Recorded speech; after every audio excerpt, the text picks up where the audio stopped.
Let's get into this conversation. Dr. Ongama Mtimka joins us to make sense of the results and, of course, to unpack, political developments at this time. Thank you so much for your time, Dr. Mtimka.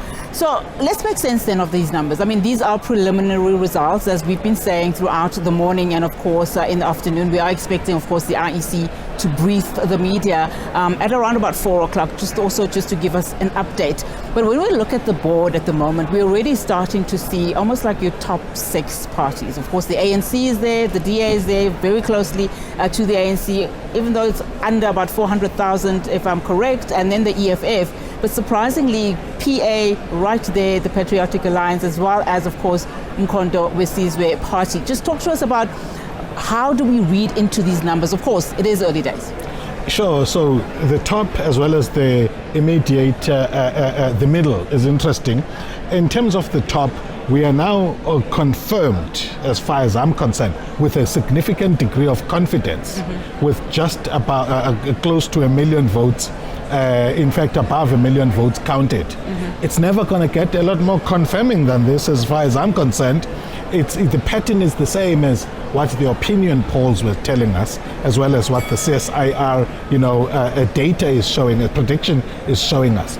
What it does for us is that, one, the party dominance is a thing of the past, but also coalition discussions. I'd be surprised if they have not yet started at this stage. Absolutely. Because if they haven't, then they are very late. I see succession politics taking place as far as, for now, I'm going to call it the colored vote is concerned, from Antipat to Gayton McKenzie. That's quite interesting. They're becoming an interesting player in the Northern Cape as well as in the Western Cape. And I think that Gayton McKenzie, based on the outcomes from so far, has just earned himself a seat at the table as far as the discussions about both a national coalition as well as the Northern Cape, possibly, in ways that no other small party other than the DA, ANC and EFF are going to be able to do. Now, I just want to clarify to our viewers, if they may have heard that bell going off, that signals, of course, that the numbers have changed again. But at the moment where we stand is just over 2 million votes actually counted. Yeah. And we're talking about 20.41 of the voting districts. I mean, as you also say, the political landscape is changed, essentially. It has changed. And what does that tell us? This is very interesting for me. I think that it opens up a possibility to design a political arrangement that's going to be defining for South Africa.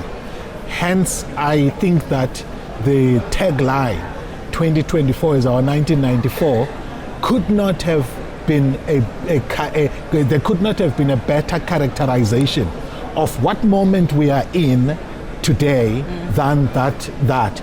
Now, what it does for me is that, the reason why I say that is because I think that the ANC is not in a position where it can simply close its eyes and pick a coalition partner, because the dynamics are interesting. One, there is society that is watching what will that mean for the ANC.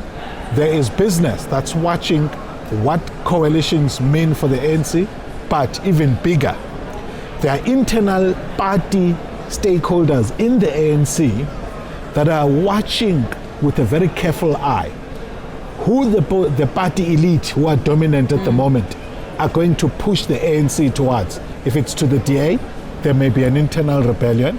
If it is to the Congress movement, EFF as well as MK party, there will be a prospective internal rebellion. Yeah. So it then forces them to think more carefully about how to structure a government coming from this. Just talking about structuring a government, of course, earlier on we were talking about how the national parliamentary majority is essentially gone.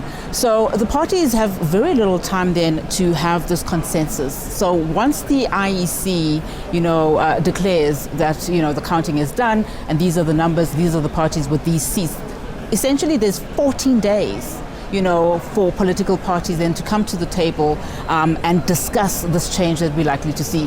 What are we looking at? How will the 14 days unfold as far as you are concerned? Because Sure. as we stand now, we know which political parties have said that they will not, under any circumstances, go into coalition with the ANC. The DA, which started off as saying that, hence the multi-party charter, now is saying, they're ready to engage. And right from when they signed the multi-party charter, I said there's no way you can do by contract, you can replace by a contract politics, because politics is about power, it's unequally distributed, it is contested. So two things are going to face parties as they approach the coalitions. One, the internal decision-making processes that they must undertake to arrive at a decision, and the external processes involved in reaching a decision. And then the combination of those factors combined for every party, all happening at once. My sense is that it would help political parties to have strategic centers where all people do is to think, right? While they have people who are on the forefront negotiating coalitions, and those two are going to have to talk 24/7 in order to come up with something that's going to be best for the country. And I don't think that parties can do it on their own. No. They're going to need to draw from a wide range of stakeholders. As we wrap, Dr. Mtimka, of course, the biggest question is, where do we place the Umkhonto weSizwe party? Of course, those negotiations need to happen with them also in the room, particularly as you look at, what we are currently seeing now from a national perspective. KZN already is also something that is showing interesting results in that the MK party is leading at the moment. But where do we place the MK party in this political sphere, given, of course, the dynamics that you have, the former president, Jacob Zuma, leading this party? One, we know that they are important. Two, we know that it's the kind of package, when it comes with a big inscription, handle with care. So I think that how the MK party becomes involved is a function of both the internal determination by the ANC, but precisely because of the dynamics in KZN and Gauteng, also external factors external to them. And I mention ANC because they are the party with the most votes, and therefore the one who who actually have a first right to refuse forming a coalition before we can talk about who else can cobble together a coalition. I mean, there's lots to discuss. As we said, it's early days, but thank you so much for your time and, of course, your analysis.